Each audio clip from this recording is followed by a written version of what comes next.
my best.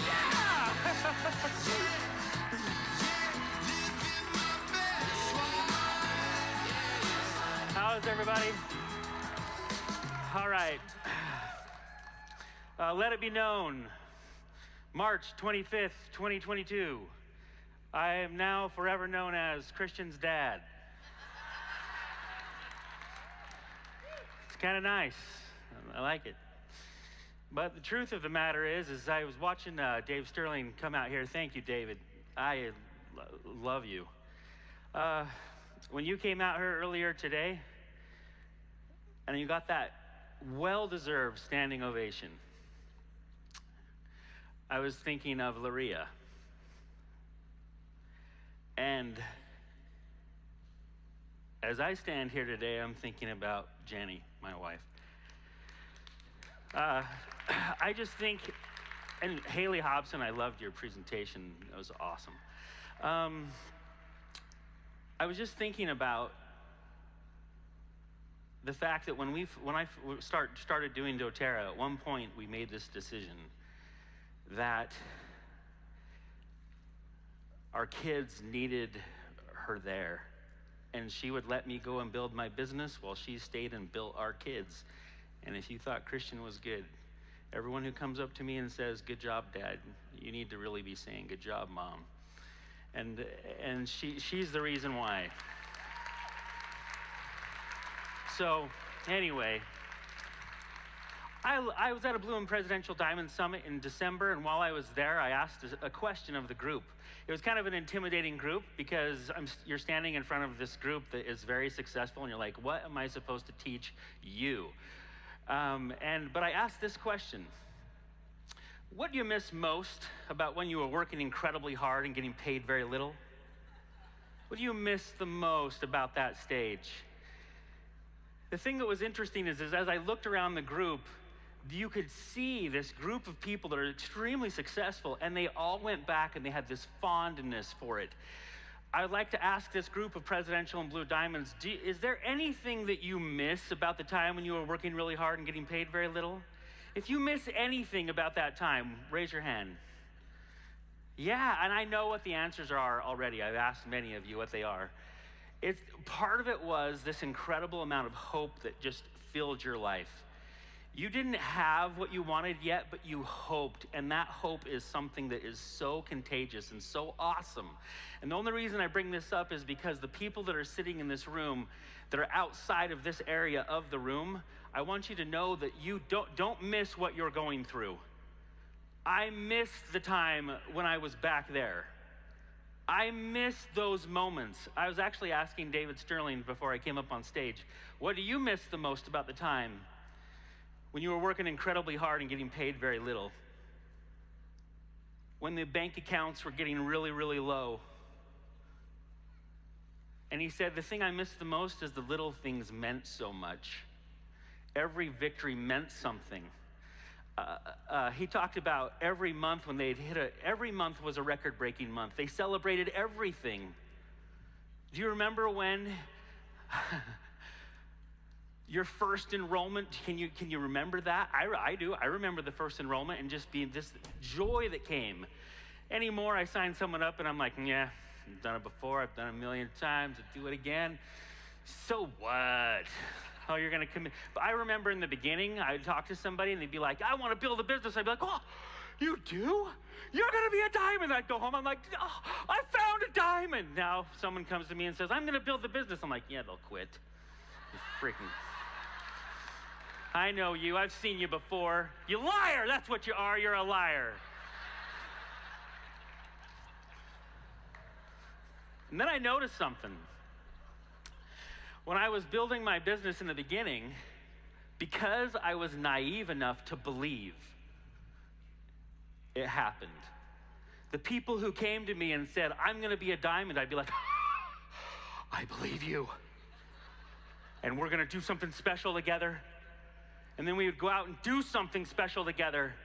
And the reason that they did something special is because I believed they would. And after a while, I realized that whenever I'd have someone come up to me and say they wanted to be a diamond, eventually I stopped believing, even the people who could, because of those who didn't. People would come to me and say, I want to be a diamond, and be like, great, let's go. And then they'd quit. And that happened a few times. And then after a while, I started reserving my belief and holding it as if I only had so much, as if I wasn't able to give all of my belief to the new person for fear that that belief would be hurt. Belief is so powerful. This is a model that I was introduced to when I was about 19 years old. And when I saw it for the first time, I spent years studying it, diving more and more deeply into it. But basically, it looks like this. Belief leads to work. It leads to action. True belief leads there.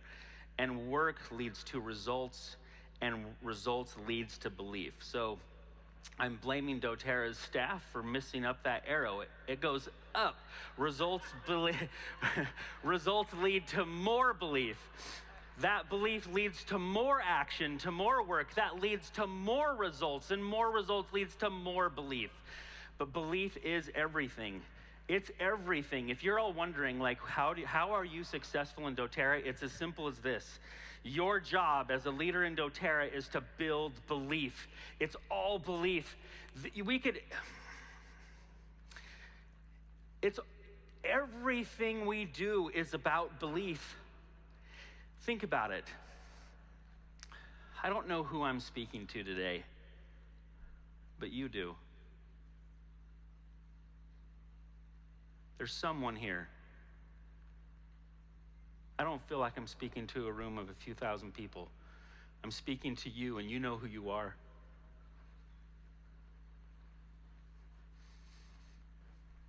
This is about belief. You have to believe. And when you do, this is what happens. When you believe in the product, you share the product. When you believe in the company and the opportunity, you start to build business. Then you have to believe in you. Now look at the upper echelons of that belief, those belief levels. Believing in you, believing in your team, believing in your why, the reason you're doing this, believing in your influence. You have to believe that in your influence. Now, you'll notice that as it goes up, it says those who believe in their influence are blue diamond, but I'm gonna start there, because this is where it all is. Let me give you an example of how you might believe in your influence. When I first got started in doTERRA, I happened to someone from a different company was trying to recruit me. And they became very successful really fast. And I said, how did you do it? And they said, and I kept pestering them, and they would not tell me. They wouldn't tell me. If I'm like, you got to tell me how you did it. And he goes, 4 teams, 7 levels deep. I took out a napkin, I drew it out for him, and it looked like this. And I said, I turned around like that? That's what you did? And he goes, yeah, that's what I did. And I'm like, huh, seems kind of simple. All right. But what I realized is that because I believed, when I first started in doTERRA, I believed it would work. And that belief is something that is unique about you. Your belief, what's brought you to this moment in your doTERRA business where you are, that belief is uniquely yours, and it's full of experiences of your life that has brought you to this moment. And what you have to offer is your belief. And so what this looks like is if you started growing your business, I work with one person, and while I'm like, here, I'll give you an example. Like when I was working with Courtney Shepard, I'm talking to Courtney, I'm helping Courtney, I'm invested in Courtney, I want her to succeed. But in the process of that time, she introduces, we teach lots of people, we enroll lots of people. But there was someone who showed up at a class, and the first time I saw her, I thought, that's the diamond, that's her. And that was Julianne Ellis. And when she was there, she was 9 months pregnant. And while I'm talking to Julianne, I'm like, okay, this is it. And so we're starting, and she's like, she didn't believe it, but I did. I had the belief, and so even if they don't have the belief, if you believe in your influence, you know that your belief can influence the other person's belief. And so she couldn't see diamond. She didn't even see a reason to do it, but I knew she could do it. The first time I saw her, I'm like, that is the diamond in the room. Just like you. Whoever it is I'm talking to, just like you.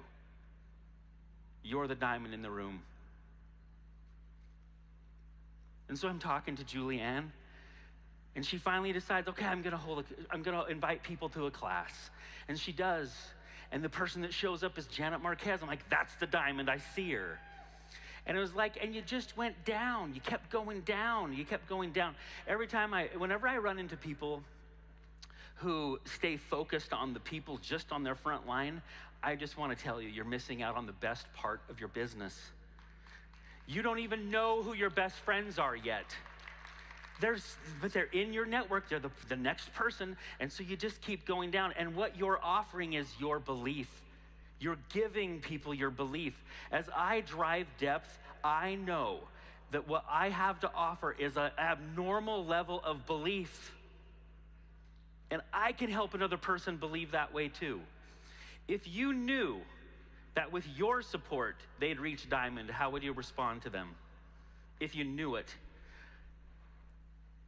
When you're working with a new person, even if they don't know it, but if you knew it, how would you respond? What if the person said, no, I don't want to do this, but you knew they would be diamond if they said yes? How would you respond to the no? What if they said they needed to take some time? It's okay, because I know with my help, you're going to be a diamond someday. I know it. I choose to believe it. And that's the best part about belief. All of the things we talked about, belief in the product, belief in the company, belief in yourself.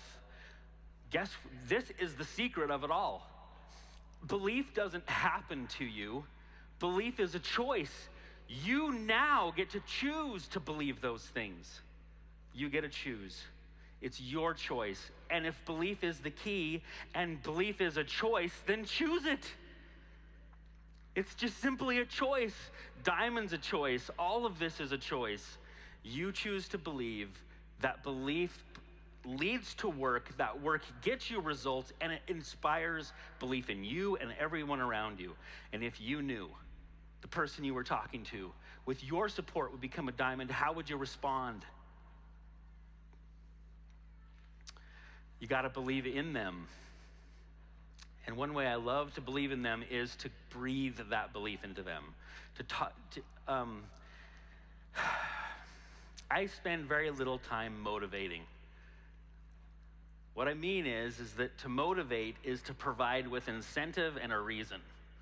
It's a carrot or a stick. I've sucked at it my entire time in doTERRA. To ask everyone on my team, does Seth have great incentives? No, I suck at incentives. I'm terrible at it. BOGOs come and go, and I'm like, there was a BOGO, dang it. I suck, I'm terrible at it. Oh, I'm really bad. But instead of motivating, what I choose to do is to try to inspire. And I looked at the definition of to inspire, and it said to fill with an exalting influence. You're like, oh my gosh, how do you do that? It's really hard. Well, check out the next definition. To fill or affect with feeling. That's okay. To communicate or suggest by divine or supernatural influence. Okay, all right. Let's do this. I can do this. The last one is to guide by divine influence. How do you do that? It's easier than you think. All you have to do is choose to believe in them. Truly believe. And then tell them what you believe and what you see in them. Rod Richardson, my enroller, taught me when I go up to someone to ask myself in my soul, who are you? And I have found that every time I ask that, I get a glimpse into the soul of the human. And I see greatness. And I just have to tell them. I just have to tell them what I see. You'd be amazed at what people do when you express truth to them about who they really are and what they're truly capable of. I'll never forget working with Brad and Fernanda Stewart in Brazil. When I was working with them, I've never seen someone work so hard to reach a goal. I've never seen someone be so disciplined And as I was working with them, I told them what I saw in them. I said, you know what? You're not going to just be a great leader in Brazil. You're going to be the largest leaders in all of South America. Just because I told them the truth. Just because I told them what I saw in them. The next thing you know, Fernanda tells me she's taking Spanish lessons so she can learn how to build in the other areas of South America instead of just Brazil. Now they have a team growing in Chile, a team in Colombia and Ecuador. And I just think, and then she'd say, the reason I'm doing this, Seth, is because you said we'd be the largest leaders in all of South America. So they took Spanish. They learned a new language.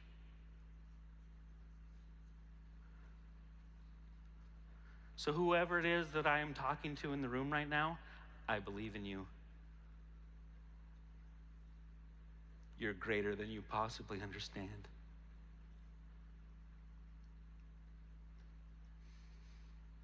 I see greatness. So believe in your influence. Believe in you and your influence. But let's talk about believing in the company. Do you still believe in the company?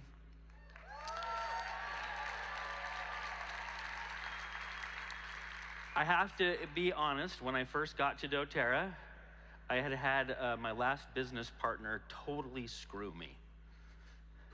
And that was actually a pattern that happened more than once in some other companies that I owned.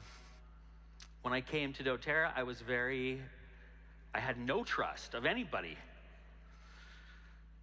In a corporate place, I remember sitting down with Dave Sterling and in the beginning, and he was telling me about everyone he'd put in place to make sure that the company was done well. And I said, really? I don't know if you remember this, Dave, but I said, who here at corporate of the founders has actually built a network marketing business as a distributor? He goes, no one. And I was like, that's what I thought. That's what I thought. You lying little cheat. And I'm like, okay. So I'm gonna keep going. I'm gonna grow my business. But the whole time I'm like, let's see.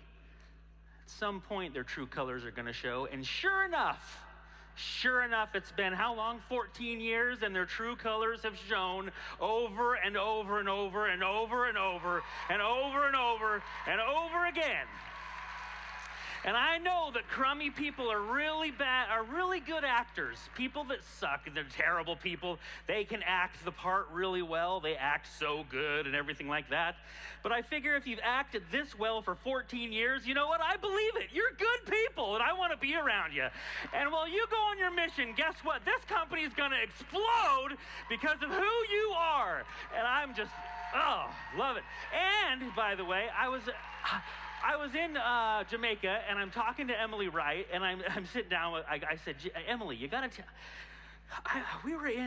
when we were in Florida at the Bloom Presidential Diamond Summit, Corey Lindley describes this vision of like growing the company to 3 times its current impact by 2030. And he gets up on stage and he goes, I want you to know we're all in. And I'm looking at them going, they're billionaires. How are they all in? Why would they be all in? They could go retire. They could do whatever. So in Jamaica, I asked Emily, I'm like, why are you all in still?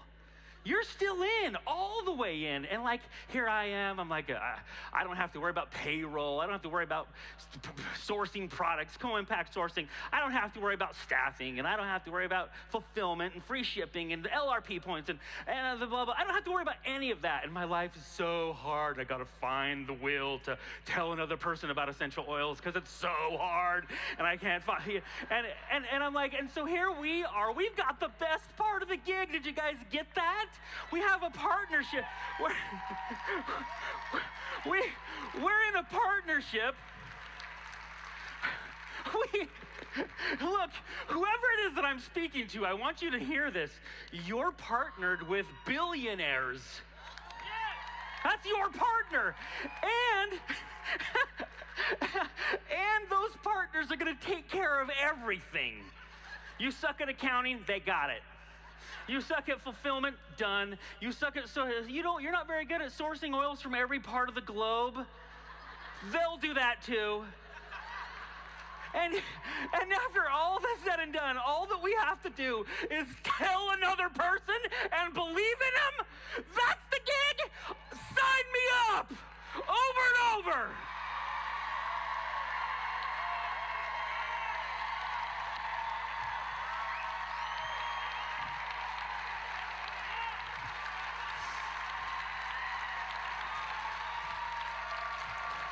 And I know why. It's because those guys have been acting for 14 years like they're good people. Yeah, they've just been acting. Well, guess what? I'm going to guess they're going to act that well for 14 more years. That's just a guess. And so I'm going to be on board with them. And when I was asking, so I asked Emily, what makes you keep doing it? I just asked Corey before I got on stage, why do you keep doing it? Why? And he said, it's the best way to help the most amount of people. It's for you. Whoever it is I'm talking to in the room, it's for you. So, do you believe in the company? I believe in the company. This is the greatest company in the history of the world, and we're going to prove that. It's going to make Apple and everything else look stupid when it's all said and done. So do you believe in the opportunity? Guess what? I believe in the opportunity. Do you want to know how much I believe in the opportunity? Well, how much time? Oh, I'm past time. Okay. I just got going, and I forgot about everything else, and I'm so sorry. But anyway, but...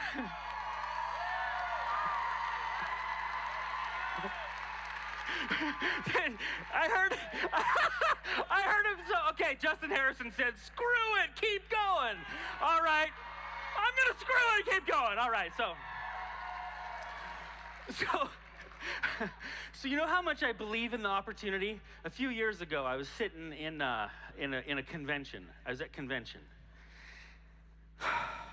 I was enjoying a Blue Diamond life. I was enjoying retirement, frankly. I loved it. I hate to say it, but when I first started doing doTERRA, I had a really stupid reason to do it. Everyone had these really inspirational whys.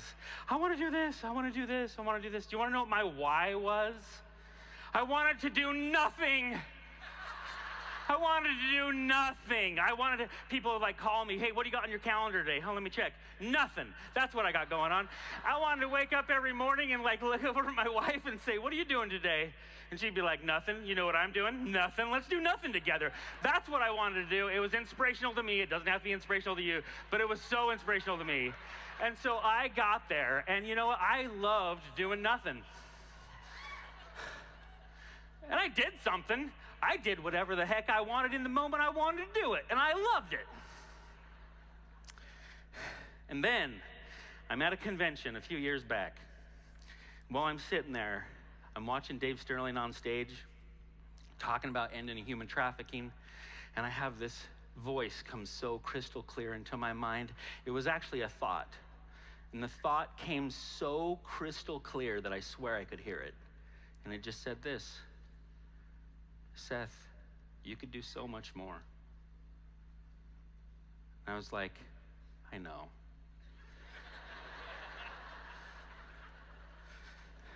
And the voice came back. Seth, you could do so much more.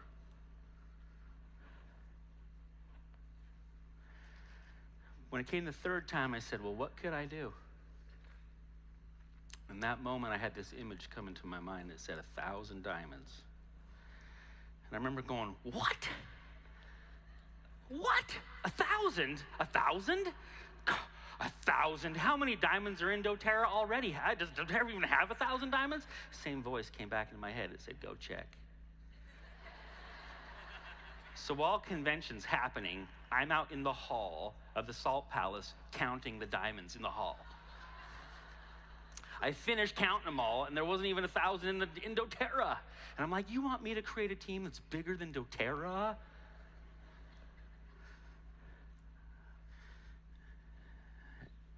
And the answer was yes.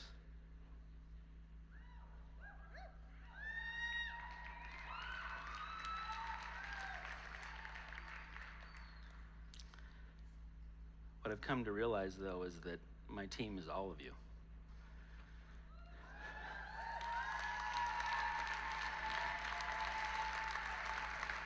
If Corey Lindley is willing to not be retired for us, then I won't be retired for you either.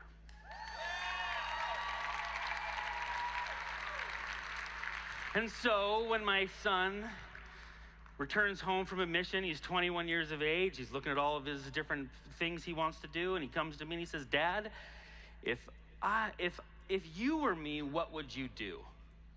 Now, knowing that I was going to create 1,000 diamonds, you want to know what I said to him? If I was you, I would do doTERRA with me. So we went to work.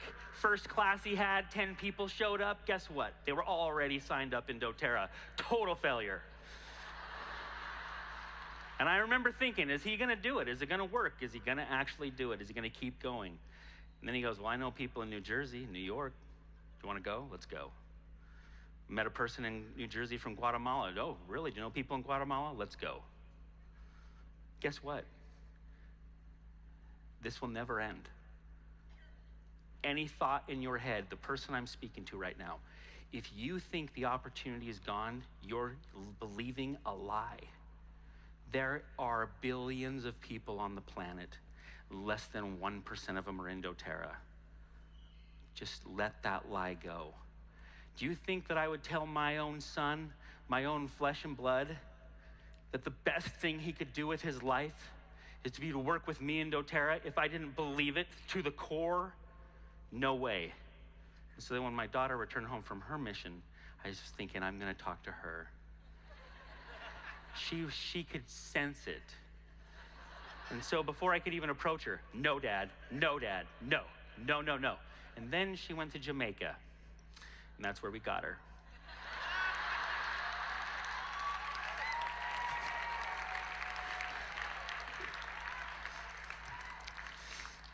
But Janice, I want you to know something. Someday I'll be known as Janice's dad.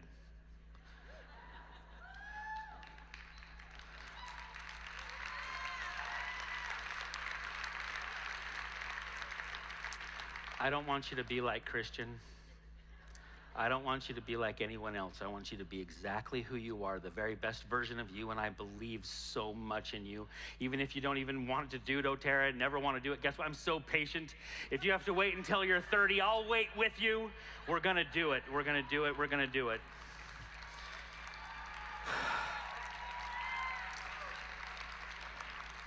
And you know, some of you may not see a leader right here, but I sure do.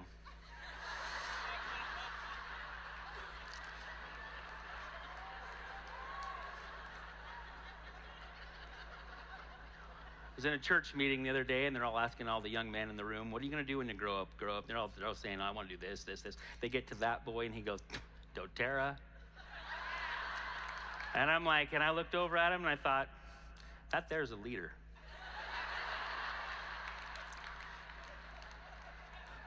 I'm in it. So I know what you are thinking, whoever it is that you are. I know what you're thinking. You're thinking, but I've already tried it. I did my best, and it wasn't enough, and it didn't work. I loved Laurie Kimball's presentation yesterday. You know what she taught me? She taught me to pay attention to the inspiration that comes to you and act on the inspiration. You're right, you did it before. Now do it inspired, and it'll work.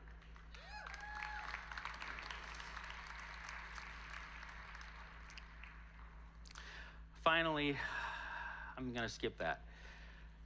Do you need to believe in the product? Now look, I know we all believe in the product, but do you really? Do you believe enough in it that you're willing to do to help everyone who can be helped? This person right here that you see here, Emily, she was in a wheelchair the first time I met her. The doctor gave her surgery on her, she had scoliosis. They put 2 rods in her spine to hold her spine straight. But the doctor who gave the surgery was high on meth when he gave the surgery. And so he messed her back up. She was done. She was in a wheelchair, couldn't walk, and was high when I met her because she was taking 8 different painkillers, end-of-life painkillers, including Oxycontin, fentanyl, and so forth. When I went to meet with her, Jacqueline, my sister, she said, Seth, can you come and help me talk to Emily? I said, sure. We went there. I remember meeting with her, and I remember thinking, what oil is going to straighten rods in the spine? I'm like, there's nothing I can do here. I remember just thinking, there's nothing I can do. And then I left, and I remember telling Jacqueline, I'm like, I don't know what to do. And she goes, okay. And I remember like looking into different solutions, but really it was just, what can you do? But Jacqueline, she believed in the product more than me. She had had a life-changing experience more dramatic than mine. And so she believed that there had to be a way. And so she was praying. She was doing the things that I didn't do. She was praying for Emily one day and received inspiration on exactly what to do. So then she went and told her team what they were going to do for Emily, and someone would show up every morning and perform a protocol, and the other person would show up at the night, perform a protocol, and this went on for weeks. After a while, they taught her 10-year-old son how to do it. And 8 months later, I walk into a meeting, and Emily walks up to me and says, do you remember me?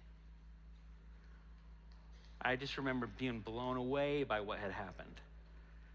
And then I said, hey, have you been able to get off any of the painkillers? She goes, no, I'm addicted to them. The picture you see right there is when I went to her home and said, we need to get you free of this. Your kids deserve not only a mom that walks, they deserve a mom that is not a drug addict. And so in that moment, she decided to make a change. She went to her doctor, talked to him, and then went to a cabin with her dad, a box of essential oils, and did it.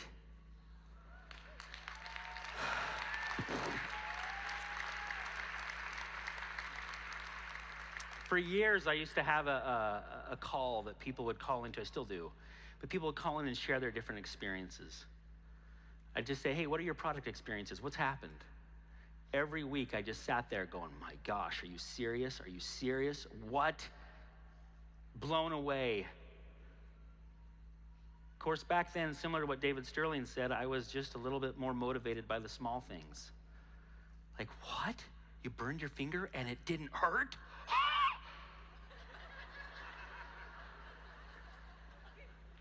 But one call, I'll never forget it. One of my sisters goes, Seth, went to a church activity. There was a woman there. She ate a brownie with a walnut in it. She goes, oh my gosh, I'm allergic to nuts. I need to go home and get my medication. So she left. My sister thought, I should probably follow her. So she got in her car, went to the person's house. When she got there, the door was open. The lady was on the floor, passed out, couldn't get to her medication in time. So what does my sister do? She believed in the product is what she did. She went in and she just started lathering her up, and she brought her back. And I remember just going, are you serious? You brought her back? And she's like, yeah. And then my next sister, she says to me, Seth, I was talking to a guy and he lost sight in one of his eyes. And so I was thinking, well, what could we do? And what did she do? She believed in the product. So she gave him what she felt inspired. And the next thing you know, she goes, and 3 days later, he woke up, he could see again. And I remember just going, are you, what? And on this call, I'll never forget the moment. I said, look, for all of you people that are about to share a product experience after this, if you haven't raised the dead or given sight to the blind, I don't want to know about it.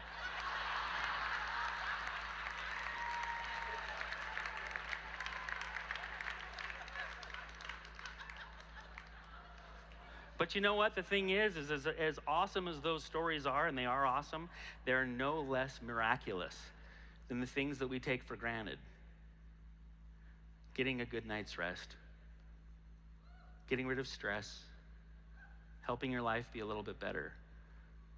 We need to make sure that that the miraculous little things don't become mundane to us. So whoever it is that I'm talking to in this moment, I do not want you to say a word. I don't want you to clap. I don't want you to say woo. I don't want you to say anything. I just want to ask you a question. If you're the one I'm speaking to, will you be a diamond? Will you be a diamond? Don't clap. Don't say a word. Don't make a noise. Will you be a diamond? If I'm speaking to you, if you're the one that I've been speaking to this whole time, will you be a diamond? Will you be a diamond? Will you? I believe in you. We believe in you. They believe in you. Will you choose to believe in you? Thank you very much.